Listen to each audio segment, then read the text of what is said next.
अगर आप मन को शांत कैसे करें और बौद्ध धर्म के महत्व को समझने की कल्पना कर रहे हैं, तो आप सही दिशा में कदम बढ़ा रहे हैं। मन की अवगाहना और नियंत्रण मानव जीवन के महत्वपूर्ण पहलुओं में से एक है और बौद्ध धर्म इसे समझने और सीखने के लिए एक उत्कृष्ट साधना प्रदान करता है। इस लेख में हम आपको मन को नियंत्रित करने के उपायों और बौद्ध धर्म के महत्वपूर्ण सिद्धांतों के परिचय के माध्यम से इस आध्यात्मिक यात्रा के महत्व को समझाएंगे।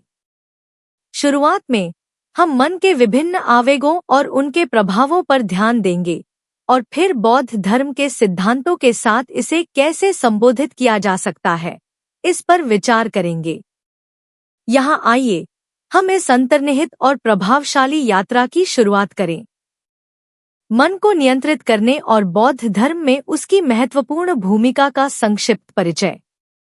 मन को नियंत्रित करने का अर्थ है हमारे मन के विचारों, भावनाओं और विचारों को शांत और स्थिर रखना। यह एक आध्यात्मिक साधना है जो हमें अपने मन की आवश्यकताओं और प्रतिबिंबित धारणाओं से मुक्ति प्रदान करती है। बौद्ध धर्म में मन को नियंत्रित करने का महत्व अत्यंत उच्च माना जाता है। बौद्ध धर्म में मन को नियंत्रित करने के कुछ महत्वपूर्ण सिद्धांत हैं जो हमें मार्गदर्शन करते हैं। सति, स्मृति, मन की ध्यानावस्था को अपनाकर हमें अपने विचारों और अनुभवों को ध्यान में लेने की क्षमता प्राप्त होती है। समथ, शम और विपश्यना, ध्यान, इन सिद्धांतों के माध्यम से हम अपने मन को नियंत्रित करने की क्षमता को विकसित करते हैं और अपने अंतरंग अवस्था को स्थिर करते हैं। शून्यता, शून्यता, यह सिद्धांत हमें मन के विभिन्न धारणाओं के प्रति अपने आत्मस्वरूप की निरंतर अनुभव को समझने में मदद करता है। करुणा, करुणा, यह भावना हमें सभी जीवों के प्रति सहानुभूति और प्रेम की अद्वितीयता की ओर प्रेरित करती है। बौद्ध धर्म के इन सिद्धांतों के माध्यम से हम अपने मन को नियंत्रित करने के कुशल तरीके सीखते हैं और अपने जीवन को सुखद और शांत बनाने की कला को समझते हैं।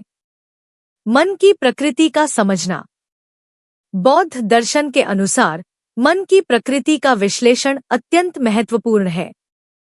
मन को समझने से हम अपने जीवन को बेहतर ढंग से समझ सकते हैं और उसे नियंत्रित करने के लिए समर्थ होते हैं। बौद्ध दर्शन के अनुसार मन को निरंतर चलते रहने की प्रवृत्ति होती है और यह हमारे अनेक अनुभवों को प्रभावित करता है।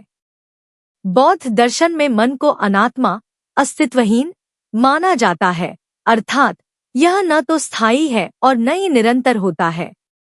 मन एक सांसारिक और अनित्य वस्तु है जो हमें अनंतिक धुआंधले में रखता है। इसके अतिरिक्त मन में अनेक विचार और भावनाएं होती हैं जो हमें हमारे अनुभवों के प्रति अभिव्यक्त करती हैं।